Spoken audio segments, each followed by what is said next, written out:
Puluhan orang yang mengatasnamakan Masa Aliansi Masyarakat Cinta Damai Kalimantan Selatan melakukan aksi di halaman Masjid Raya Sabilal Muhtadin Kamis siang.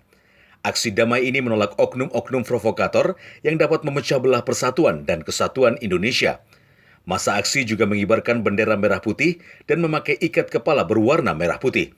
Dalam aksinya mereka menolak segala macam bentuk ujaran kebencian, fitnah, dan adu domba. Mereka menghimbau panitia keagamaan untuk bisa memilah dan memilih penceramah yang cinta damai dan menyebarkan faham-faham kedamaian. Karena jika ulama yang datang menyebarkan kebencian, berpotensi mengganggu kedamaian Banua. Menurutnya, ulama-ulama di Kalimantan Selatan selalu menjaga isi dari ceramahnya agar tidak terjadi perpecahan di Kalimantan Selatan. Inginkan masyarakat di Kalimantan Selatan untuk mencintai terhadap kedamaian. Karena ini mungkin masih musim-musim COVID dan sebagainya, akan tetapi banyak yang sudah melaksanakan kegiatan keagamaan.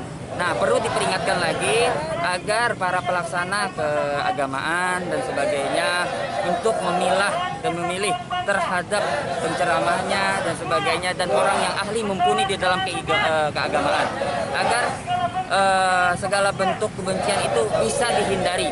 Masa aksi yang terdiri dari para pria dan wanita ini pun terlihat menjaga protokol kesehatan dengan menjaga jarak dalam menyampaikan aspirasinya. Satya Naka, Kalsel 1 Net, Banjarmasin.